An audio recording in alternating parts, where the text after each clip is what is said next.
Cheguei! Sejam bem-vindos a mais um vídeo nesse belíssimo canal. E hoje a gente vai falar de gêmeas. Alguém aí tem um irmão gêmeo, uma irmã gêmea? Porque agora a gente vai te deixar com medo de ter. Pelo menos eu fiquei com medo dessa história. Mas, enfim, são de duas gêmeas que moravam em Barbados. É uma história muito louca, muito bizarra, que no final das contas eu acho que elas tinham uma conexão meio de alma, meio espiritual. Enfim, vocês vão entender. Mas antes de mais nada, já se inscreve no canal se você não for inscrito, dá um like nesse vídeo, pega essa pipoca, prepara seu miojo e vámonos!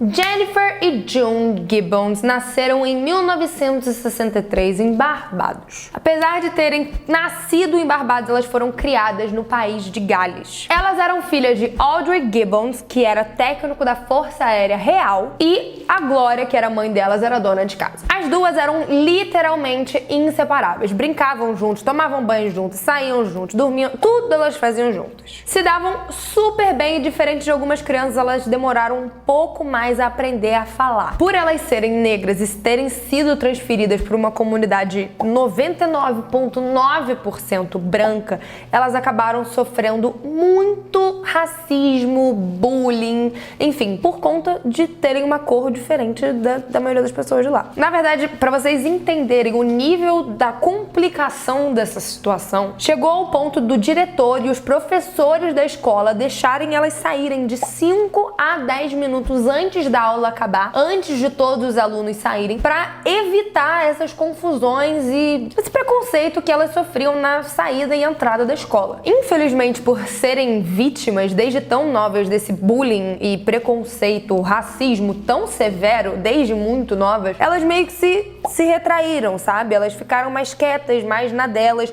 vivendo mais num mundinho só das duas. Na verdade, elas criaram até o próprio idioma delas, que as pessoas em volta não entendiam o que elas estavam falando. Depois foi entendido que era um inglês, elas falavam inglês, só que tipo muito rápido, muito acelerado. Então as pessoas não compreendiam o que elas estavam falando. Elas criaram de fato um idioma delas. As pessoas que conheciam as gêmeas diziam que esse som, esse idioma parecia como se fosse um cantado de passarinho, sabe? Uma musiquinha, um som. Obviamente, entrar nesse estado de reclusão e isolamento já é prejudicial à saúde mental e geral num todo. Imagina tão jovens. Mas elas terem feito isso juntas, sabe? Terem feito um pacto de que elas só iam se comunicar uma com a outra, fez isso ser prejudicial 30 vezes mais. Uma das gêmeas contou que isso começou como uma espécie de um jogo, meio que um mecanismo de defesa para as pessoas não atacarem elas e tal, então elas ficavam ali naquele mundinho delas, só que acabou se transformando em um pesadelo para elas, porque elas não conseguiam sair mais daquela situação, elas estavam presas uma na outra, quase, sabe? Aí, quando elas tinham mais ou menos 14 anos de idade, a escola teve uma ideia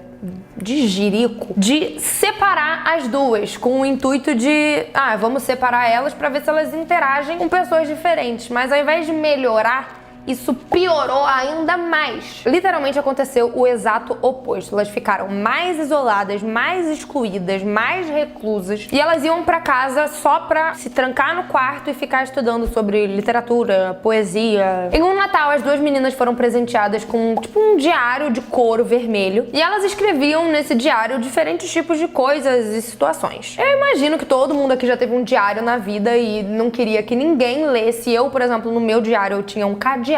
Só que o que elas escreviam nesses diários era um pouco além do que uma menina normal de 14 anos escreveria. Defina normal, né? Antes de eu ler alguns trechos que tem nesse diário, eu vou te pontuar uma coisa que é bem crucial nessa história, que era o senso de superioridade que a June tinha em relação à irmã dela. A June era a irmã mais velha porque ela nasceu 10 minutos antes da Jennifer, fazendo com que ela se sentisse mais velha e superior à irmã. E eu, por exemplo, tenho amigas que são gêmeas e elas brincam, tipo, eu nasci 1 minuto antes de você, 1 minuto depois, enfim. Uma brincadeira saudável entre irmãs. Nesse caso, não era saudável. De fato, rolava uma rixa ali. E é relatado, sim, que a Jennifer, a irmã 10 minutos mais nova, se sentia inferior em relação a June. Ela achava que ela era mais feia, menos inteligente, menos interessante. Supostamente, a June começou a pescar, a entender essa sensação de inveja que a irmã tinha, sabe? E ela meio que usou isso ao seu favor. E o que muitas pessoas não perceberam é que mesmo elas só vivendo basicamente uma pra outra, só falando, se comunicando entre elas, ali de verdade tava rolando um bagulho muito mais obscuro, uma relação muito mais estranha, onde na verdade elas estavam criando e gerando e nutrindo um sentimento de ódio, inveja e ressentimento uma pela outra. Então vamos ler 2 trechos bem importantes do diário da June e da Jennifer. No diário da June a gente encontra assim, abre aspas: ela quer que sejamos iguais. Há um brilho assassino em seus olhos. Meu Deus, tenho medo dela. Ela não é normal. Alguém a está deixando louca. Sou eu. Eu sou a June falando, tá? Agora a Jennifer, que era que se sentia inferior e meio que a sombra da irmã. Nós nos tornamos inimigos fatais aos olhos uma da outra. Sentimos os raios de irritação mortais saírem dos nossos corpos, picando a pele um do outro. Digo a mim mesma, posso me livrar da minha própria sombra? Impossível ou impossível sem a minha sombra? Eu morreria sem minha sombra? Eu ganharia a vida, seria livre ou morreria sem a minha sombra? Com a qual me identifico, um rosto de miséria, decepção, assassinato.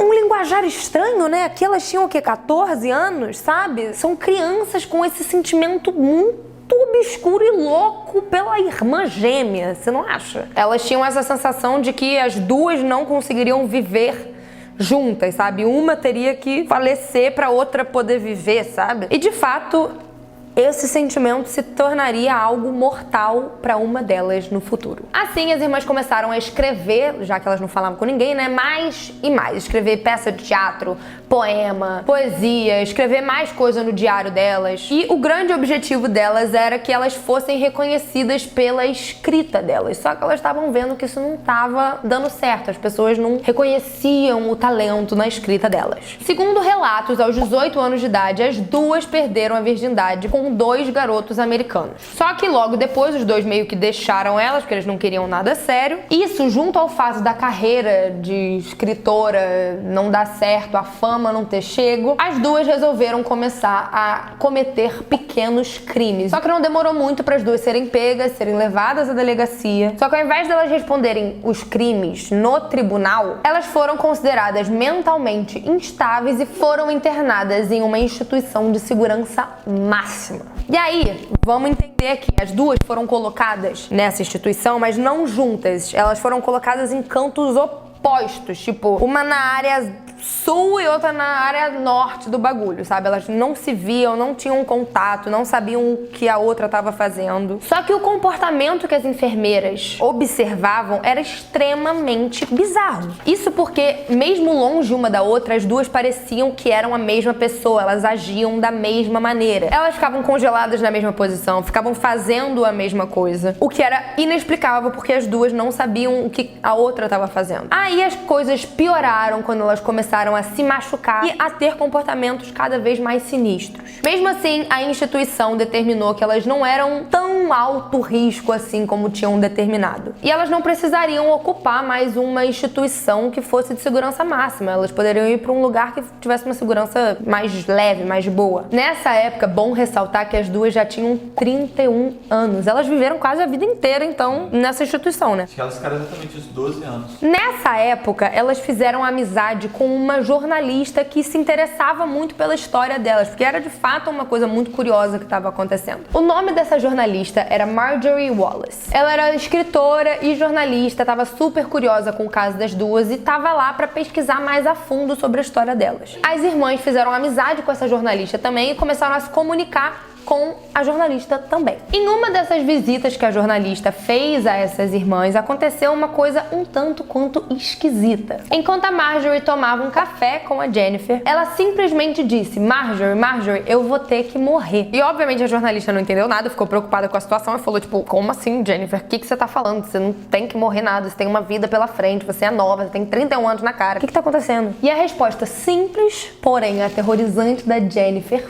foi: nós decidimos isso agora. Então, tipo assim, basicamente ela disse que ela e a irmã dela decidiram que ela teria que morrer pra a irmã viver feliz. Logo depois dessa conversa, em março de 1993, as irmãs estavam sendo transferidas e ao chegar nessa nova instituição, a Jennifer estava muito mal, foi levada às pressas pro hospital e mais tarde foi declarada morta. E segundo os médicos, a causa da morte foi por conta de um inchaço extremo do coração. Não havia nenhum sinal de veneno, nenhum sinal de algo anormal e a causa da morte foi declarada natural. Agora, quando a June, a irmã que ficou viva, foi perguntada, né, interrogada o porquê que aconteceu aquilo com a irmã, se ela sabia alguma coisa, ela disse que a Jennifer simplesmente deitou a cabeça no ombro dela e falou que iria morrer. Ela disse que ela já falava arrastado e simplesmente ela foi adormecendo sobre ela com os olhos abertos. E o mais bizarro disso tudo, entre todas as outras coisas, mas uma das coisas mais bizarras é que depois que a Jennifer faleceu, a irmã dela faleceu, a June começou a viver uma vida completamente normal e não precisou mais ficar internada. Essa doideira que elas falavam de